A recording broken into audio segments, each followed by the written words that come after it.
search thrift stores, Goodwills, garage sales, and more for possible treasures. Then I decide whether to purchase or pass. Watch what I do and decide for yourself. Would you buy it? Alright, welcome to another special episode of WyBi, Would You Buy It? This is going to focus on my top 10 vintage computer finds.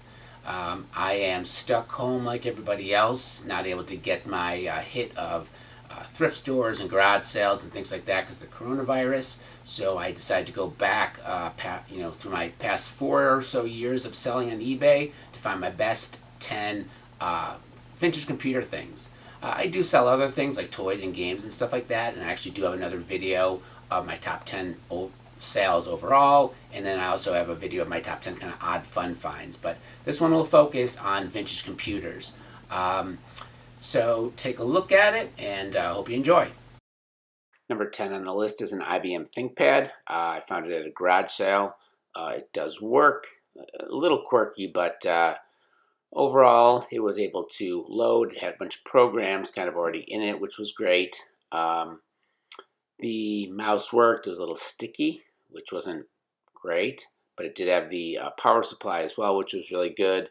The guy who sold it to me said that he had a bunch of software and that he just didn't know where it was. He took my name and my number, but like it had, probably 95% of the time they never call you back, so I never got that software, which I really would have liked to get. But this was a decent shape, and I paid $15 and I sold it for $115. And number 9 on the list is a keyboard for the Mac. I got this from somebody I knew for free with the Mac itself. The Mac itself did not work. A lot of times the hard drives are dead. I actually have 4 Macs with 3 with dead hard drives. So I didn't need this keyboard. I didn't need the mouse, so I decided to clean it up and sell it. I actually took off all the keys, cleaned them. You can see that there's still a bunch of yellowing, but I did put a bunch of time into cleaning this up. It has orange Alps keys. Again, they're clicky, and for some people that's super desirable. It also had the mouse, which also worked. So again, the keyboard and the mouse both worked, and so it was a decent lot. And so I paid nothing for this, and I was able to sell it for $134. So number 8 is a Texas Instruments 99/4A lot. I got most of this at an auction, and this is kind of cobbled together. Actually, this was the second Texas Instruments TI-99 that I got at an auction. This one did work, decent condition. These things actually are not worth a ton of money. This had a voice synthesizer, though, that added to its worth. It had the power supply, which also added to its worth. I also, like I said, I included a bunch of extras. So I included some games like Parsec and a couple other decent ones, TI Invaders, which is a great game, actually the best Texas Space Invaders game you're going to find. I included a couple of joysticks, and there was even some paperwork, including a programming thing for TI Basics. So, I paid approximately $50 for it, and I was able to sell it for $149. So number 7 is an Epson PX8 lot. I got this at a strange place. It was actually a place that sells mostly used furniture. I happened to be kind of in the back where they have odds and ends, and it was kind of just sitting there. And so I brought it to the front. It hadn't been priced. I said, hey, I'm interested. So they took a look at it, and they sold it to me. It did work, or at least it powered on. I really don't know much about this thing, but you saw on that screen there that it powers on. It does something. And it had a couple of different, chips that seemed, important for some people. It did have the power supply, had a cable for a printer, had some manuals in decent condition, and some other extras. It even also had the little vintage suitcase that I think it came in. So I paid a decent amount for it. I paid $53, but I did get my money's worth and sold it for $149. So number 6 is an Atari 1040 STf. Computer that also came in box. I really knew very, very little about this thing. It was very yellowed. These old computers tend to fade and kind of get yellowed with time. This one definitely so. It basically worked, and I sold it as such, saying that hey, when you turn it on, the power light comes on, and I can hear something going on with the disk drive. but and I don't remember why, but I could not get it connected to a monitor to show up. Um, so it's kind of sold as is. It's a relatively rare piece. There's not a lot of them out there. The fact that it was in box, it had some of the packing materials, also helped to sell it. It had the mouse. So, a decent find. And I bought it for about $33 and I sold it for $152. So number 5 is an Apple IIe lot from an undisclosed location. It was a great place. I don't exactly want to give away all my secrets. It is a working computer. There's a few cosmetic issues. It's missing the Open Apple key, though you can actually still press the button. The cover for the power light is also missing. But otherwise, it's decent color and decent cosmetic condition. It had an extra 80 column slash 64K memory expansion card, which is nice. It had a working disk drive. It had a working joystick. I threw in a couple extra games. It had the power cord. So for somebody looking to get back into the nostalgic feel of playing an Apple IIe, this one was ready to go. So I paid $21 for it, and I sold it for $161. So number 4 is an Apple IIc. I found this at that undisclosed location. It came with the original power supply, way to connect it to video, and a couple of discs that you could use to kind of get it up and running. It did work. It was, again, somewhat yellowed, though I had cleaned it up, because, again, so often these things are dirty and dusty when you buy them. The only reason I even sold this thing, because I love Apple products, is because I actually found at the same undisclosed location an Apple IIc Plus. It was on a different date, but I felt like I kind of had a duplicate, and so I was willing to sell this one. And again, it was a decent find for somebody because it was kind of ready to go. So I paid $21 for it and sold it for $217. Decent sale. So number 3 is a Nintendo 64 lot, and yeah, you can quibble and say it's not a computer. It's obviously a gaming system, but it's a computer intended to play games. I found this at a garage sale. It did work, which was obviously super important. I did bundle it with 9 games, good games: Donkey Kong, Mario Brothers, Zelda, some Pokemon games. So that absolutely increased what people would be willing to pay for it.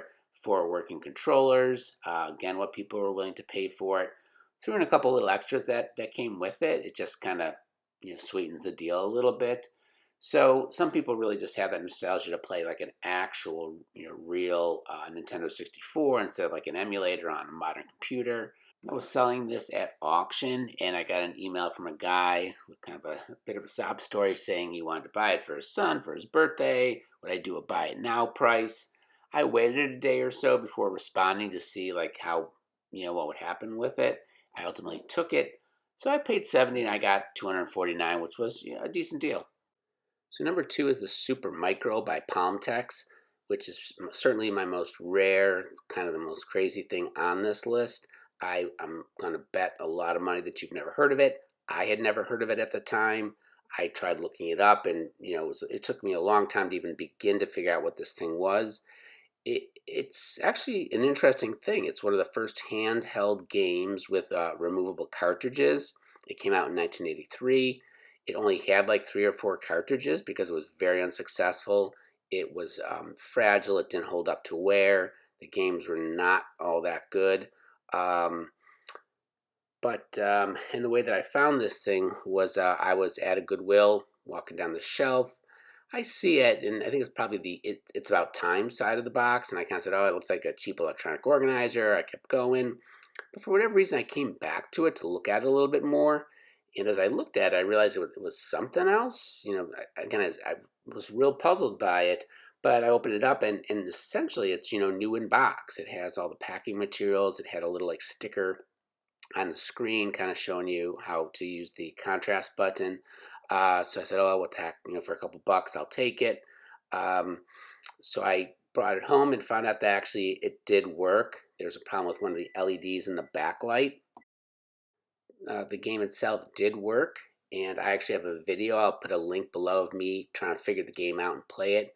The characters are essentially blocks and beeps. It's super hard to see. It makes, it's hard to figure out, but it was actually playable. So I put this thing up for auction, and it got a bidding war between some guys from Italy. And So the guy who won actually was from Italy. I was kind of in a panic, thinking I'm going to, it's going to get broken in shipping. So even though it was in box, I put that in another box, and I put that in another box to make sure it got there, and it did arrive safe. And I was super excited. I bought this thing for $4 and sold it for $516. Super unique find. So here it is, my number one find, a legendary Bell & Howell Apple IIe, also known as the Darth Vader because of its black color. This was an Apple IIe made for schools, from what I understand. It's got that Bell & Howell badge, which is really unique. And it's got some other features. Like, again, generally the Apple IIe you could open up and get into real easy. In schools, they didn't want kids poking around, so they added a cover lock and this whole big thing on the back where you could control volumes and plug in cassettes and other kinds of things, which I don't completely understand, but that's part of what made this unique. This was a find at that undisclosed location. I had some sense that it was worth something, not a ton. I plugged it in at the place. The power light came on. The disk drive started to whir as it would. So I knew it had some ability to power up.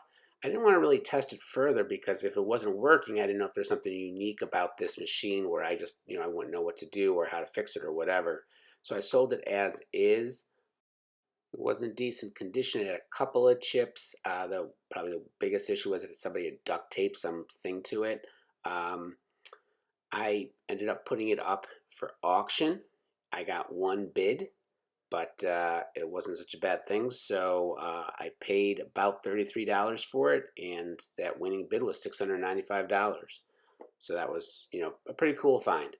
All right, thank you for watching. I hope you enjoyed seeing those vintage computers, some really fun finds. I know that anytime I see something like that at a garage sale or whatever, it's super exciting.